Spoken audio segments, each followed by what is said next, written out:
Hello everybody, welcome back to the Stikbot channel. In today's video, I'll be showing you how to make a Superman Stikbot from the greatest movie ever made. Here's all the paint and clay I used. Without further ado, let's get straight into it. It doesn't really matter which color Stikbot you use, but I went with cyan because I wanted a color that represented the character while not blending in with his outfit. First off, obviously you have to base coat all of the pieces except for the head and crotch in blue and the crotch in red. And before we get started on anything else, we got to get the hair out of the way. Now, you could use an official Stikbot hair piece, but I felt that there weren't really any that properly represented Superman's hair. So I wrapped plastic wrap around my test Stikbot's head, and I put a layer of clay on there. Then I gave myself some guidelines of where to add clay on top. Initially, this was all it was going to be, just the lines going in, but that didn't really quite look right. So I then started rolling out these like little noodles of clay and layering them over top the previous layer of clay to make it look more like hair. You can kind of see what I was going for. It doesn't really look right, but you gotta understand, guys,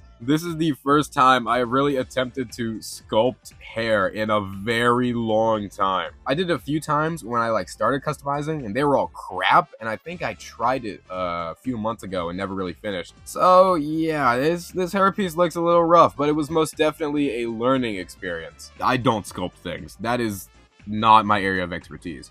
But this is basically what it was. Trying to find an opening and adding a strand and trying to blend it in to the best of my ability. I'm kind of struggling to do that on camera here. And this is what we've got before painting. Now, after leaving that out to dry overnight, it was solid enough that I could now attempt to get it off of the head. The reason why I put the plastic wrap, obviously, is so it could form fit to the Stikbot head but not be stuck to it, because I wanted to be able to take it off. Part of the reason you want to be able to take it off is because the clay, as you're editing it, could leave residue or scratches on the head itself. That would be very noticeable, which is something I want to avoid. Not to mention being able to take it off is just very useful. This is the first time I've ever done this, and honestly, I didn't think it would work. It did kind of mess up the shape of the back of the head, as you can see, but I got it off. Unfortunately, the little curve of hair that comes down broke off, which happened actually a couple of times. Little bits of the hair did break, but all you have to do is super glue them back on.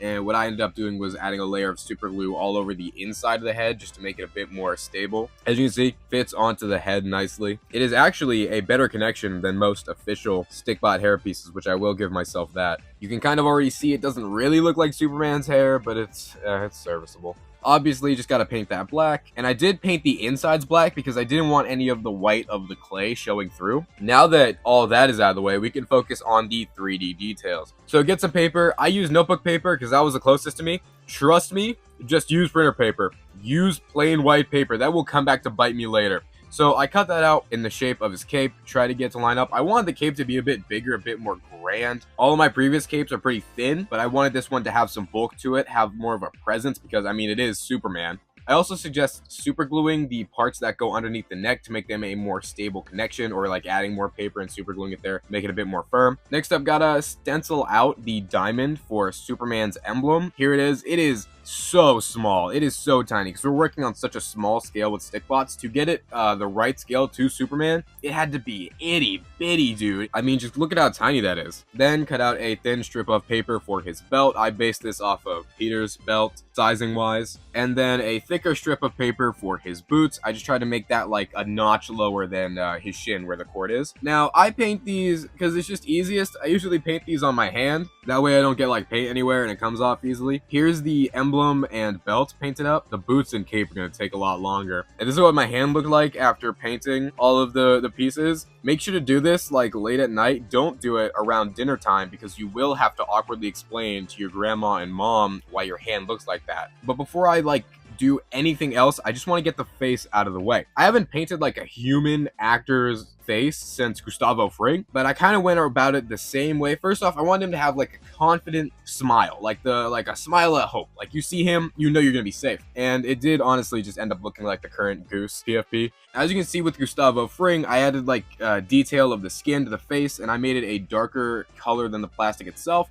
But I didn't have the right shade, so I mixed those two paints together and I put it in a bottle cap. I didn't know where else to mix it, so I could get a good shade to use as the details. So I just added a brow line, and the actor's face is really youthful, so he doesn't have a lot of wrinkles, but he has a strong jaw, so I tried to add that as well. And I think It's kind of hard to see at times, but it does help bring it together, especially when you add the hair. Got the emblem all painted up. It was difficult on such a small scale. And of course the belt, just super glue the belt to one part of the hip, wrap it all the way around, super glue it to the other end of the hip, and just cut it off. Here's the emblem actually added to the chest. Something I suggest doing, don't super glue things like that to the chest. I actually added it on with paint. That way I had time to move it around and position it the way I wanted, and it's less firm of a connection, so as long as you don't mess with it, it won't fall off. But if I did mess up, I could probably peel it off a lot easier. The boot was a mess. I tried gluing it to one end and then like cutting out the notch while it was still attached.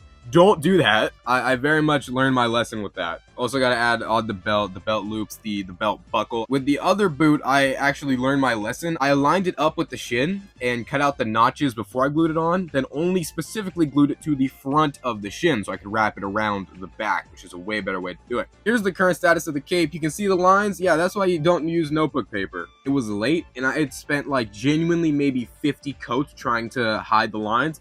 So I just did what I should have done from the start and made a new one, which turned out better anyway. This was significantly easier to paint than the previous one. Just painted all red and then painted the Superman emblem. On the suit, there's like indents where the S is, and by the S emblem on Superman is such a weird design. It's not really even an S, it's just like one line going down the middle. Anyway, the dark yellow like represents the indents in the actual suit, you know what I'm saying, on the cape. It wasn't as difficult as I thought it would be, I will say. And the moment of truth, adding everything together. Yes, that is how I put the cape on. I don't know how else to do it. And the hairpiece, I'm still not sold on the hairpiece. I do see some things I would have done differently now, but you always have to start somewhere, and I am a lot more confident making hair after this project. And boom, just like that, we have Superman from the greatest film ever made. Now, I mean, I really like this custom, and I know I'm just biased because it's like literally the best film, the best movie ever, but I think it doesn't represent the character to the best of my ability. First off, the hair. The hair is a hot mess. I am very inexperienced when it comes to sculpting. I might honestly redo that, because I did, again, when you just start and you know you're gonna do bad, you learn a lot from every time you do it, so I might honestly just redo it. The face, I like what I was going for, but I should have just used a darker shade of blue. I shouldn't have tried to match it to the skin better, because you just can't see it. Then it just looks like Goose's face. I didn't want to add like wrinkles, like because he's not old or anything, but I wanted to add more detail, and I think the face definitely could have used some work. Maybe could have made the eyes smaller. I do have a tendency to make the eyes way too big. The S, maybe a little too sloppy. It looks good at a distance, but when you get close, you can see I probably could have done better with that now that I'm thinking about it. The belt is fine. The boots are even more of a hot mess. I really should have planned that out significantly better. The cape, although it gets the job done from the front, from the back, it looks like a big stiff piece of cardboard. I should have attempted to make it look flowier, more like fabric, which is probably what I'll do next time I make a cape, because all the previous times they were so thin, I was like, I'm not gonna bother making it, look like fabric. It's just standing there idly. But with Superman, it's so huge, it kind of has to have that flowiness to it, which I do regret at the end of the day. And I think the biggest issue is how bland it is. Like, you look at the torso, there's nothing. It's just blue. I will say, I didn't really want this to be like Superman from the movie. I did kind of want it to just be Superman. I have wanted a Superman Stikbot for so long. No, that printed one does not count. But I think what really would have pulled this custom together would have been the light blue lines that go throughout the suit. I think that's definitely within my ability, and the issue is the lines represent different textures in the suit. It works amazingly, but on such a small scale, I felt that I didn't really need the lines for the custom to work. And although, again, I don't think it really needs it, the lines would have definitely helped with some of my issues with this figure. It's definitely not my best work, but at the end of the day, it is still nice to have a Superman Stikbot. And I hope this video will help you make yours. It's super easy. I'm sure it'll turn out terrific. Even at your lowest, don't let the complicated engineering stop you from making this. Also, something I want to say, this is not a spoiler for the movie. This has to do with the production companies. At the very, very end, after all the credits, after everything, there was this like production company, and I think their name was like the Saffron Company or something, and their logo was TSC.